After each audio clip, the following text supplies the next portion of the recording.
नमस्कार, मी रामेश्वर बद्दर, मराठवाडा नेता यूट्यूबमध्ये आपलं मनपूर्वक हार्दिक स्वागत आहे।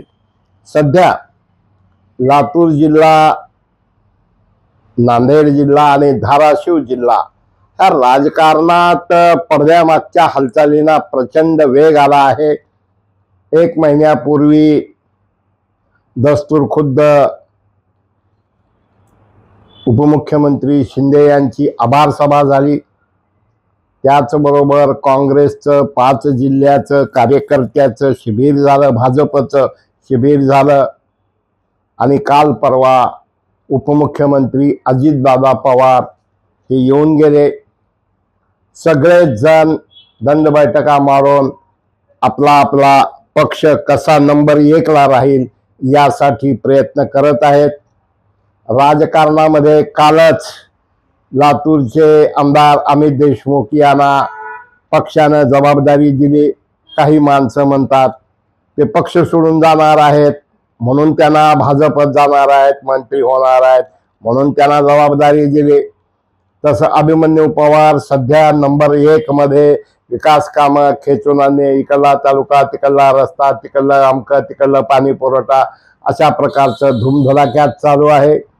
बाबासाहेब पाटील सहकार मंत्री, त्यांचाही जोरदार स्वागत समारंभ झाला आणि मी कुणाला दाखवण्यासाठी नाही तर लोकाला न्याय देण्यासाठी सहकार मंत्री झालोय असं सांगितलं। फार महत्त्वाचं बोलले की धनशक्तीचा विजय आहे, मग तुम्हाला कोण म्हणलं धनशक्ती नका वापरायला। आणि काल अजितदादाने एक मस्त चॉकलेट नांदेड जिल्ह्यात टाकलं आणि म्हणले येणाऱ्या काळात 2.5 वर्षानंतर जेव्हा खांदे पालट होईल तेव्हा नांदेड जिल्ह्याचा विचार केला जाईल आणि अशा प्रकारे भागो भागो दौडो दौडो अशा प्रकारचं एक चॉकलेट दाखवण्याचं काम केलं। दरम्यान भास्करराव पाटील खतगावकर हेही यांच्या घरी उपमुख्यमंत्री अजितदादा पवार हे गेले होते। त्यांचंही आणखीन तळ्यात मळ्यात चालू असताना कदाचित ते येणाऱ्या काही दिवसात राष्ट्रवादी काँग्रेस अजितदादा पवार गटात प्रवेश करतील असं खात्रीलायक व्रत आहे। आणि या सगळ्या गोष्टीमध्ये प्रत्येकाचं वैशिष्ट्य आहे। अशोक चव्हाण शंकर दरबार, कुसुम महोत्सव, वेगवेगळे मेळावे कार्यक्रम घेत आहेत। ते जिल्ह्यातल्या कुठल्याही नेत्याला विषयी बोलत नाहीत। प्रतापरावनी भोकरमध्ये जाऊन दंड ठोपटून त्यांना म्हणजे कशा प्रकारे हुकुमशाही चालू आहे असं सांगण्याचा प्रयत्न केला। आणि प्रतापरावाचं वैशिष्ट्य म्हणजे ते ज्या पक्षात असतात त्या पक्षाचा नेता हा त्यांच्या खिशात किंवा ते म्हणेल ते पूर्व दिशा आलं की मग त्यांच्या घरी हजेरी असे सगळं असतं। ते फार मोठं कौशल्य आहे। प्रतापराव एक व्यक्तीच वेगळे आहेत। खरं म्हणजे दुसरा जर प्रतापरावच्या ठिकाणी असता तर त्याला स्वतंत्र पार्टी काढून महाराष्ट्रात आपला एक वेगळा पॅटर्न निर्माण केला असता। पण नुकताच त्यांचा लोहा कंधार विधानसभा मतदारसंघात लोकसभेनंतर विधानसभेला उभा राहून ते निवडून आलेले आहेत। त्याने माजी आमदार मोहनराव हंबर्डे यांचाही प्रवेश केलेला आहे आणि अनेक जण त्यांच्या म्हणजे प्रवेशाकडे जात आहेत। पण उद्याच्या जिल्हा परिषदेमध्ये, उद्याच्या विधान परिषदेमध्ये काय होणार याचा विचार करत असताना अशोकराव चव्हाण हे खासदार आहेत, ते मंत्री होणार म्हणून जोरात चर्चा आहे। आणि मराठवाड्यात भाजपला जर चांगले दिवस यावे वाटत असतील तर 18 पगड जातीला घेऊन चालणारा नेता म्हणून अशोकराव चव्हाण यांच्याकडे पाहिलं जात आहे।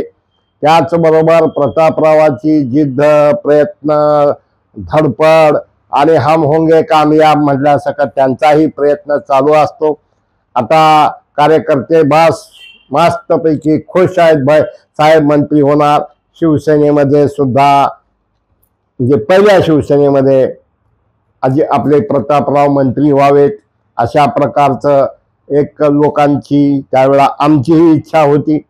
पण ते तिकडून भाजपत गेले, भाजपत खासदार झाले, कारभारी होते, जिल्हा सगळा त्यांच्या ताब्यात होता, लोकसभेला त्यांचा पराभव झाला, त्यांना मित्रमंडळाचा डब्बा लावला जातो। आता दादांनी तर उघड सांगितलेलं आहे, चला लागा कामाला आणि येणाऱ्या 2.5 वर्षानंतर खांदे पालटामध्ये काय तुम्हाला म्हणजे मंत्रीपद नांदेड जिल्ह्याला मिळू शकते अशा प्रकारचं सांगितलं। मित्र हो, लातूरमध्ये रमेश कराड, ग्रामीण भागामध्ये रमेश कराड असतील, संजीवनी कराड असतील, राजेश कराड असतील, ऋषी कराड असतील, आपाची तब्येत थोडी बरोबर नव्हती, डॉक्टरनी विश्रांती घ्यायला सांगितली होती आणि अशा एका परिस्थितीमध्ये अशोकराव चव्हाण यांची बाजू सध्या प्लस जरी असली तरी खतगावकर यांचा प्रवेश कधी होणार, त्यांच्या कंडिशन काय, मिनलताई खतगावकरांना MLC मिळणार का, आणि मग प्रतापराव हे आपल्या अस्तित्वासाठी प्रयत्न करणार आणि खतगावकर हे त्यांच्या 3 जिल्ह्याचा कारभारी म्हणजे कोणकोणते, मग आपला ह्यांचा 2 विधानसभा मतदारसंघ, एक म्हणजे देगलूर विधानसभा मतदारसंघ, दुसरा म्हणजे नायगाव विधानसभा मतदारसंघ। या विधानसभा मतदारसंघामध्ये जर माझं चालत असेल तरच प्रवेश किंवा आता टर्म्स कंडिशन पडद्यामागच्या काय होतात, पण एक आहे सगळीकडे चॉकलेट, तिकडं अजितदादाचं चॉकलेट, इकडं नवीन प्रदेश अध्यक्ष सतरंजीवर झोपणारे काँग्रेसचे मेहनत करणारे, आणि अशा एका परिस्थितीमध्ये लोकांना उत्साह वाटत आहे। मग काही जण म्हणतात आमचं काही नाही, आम्ही थोडे दिवस आहो, आम्हाला ऊर्जा खातं मिळणार आहे, आम्ही तिकडे जाणार आहोत, आणि अशा एका परिस्थितीमध्ये मित्र हो, आणि नुकताच तुळजापूरला म्हणजे हे देवस्थान असल्यामुळे सगळेच नेते येतात।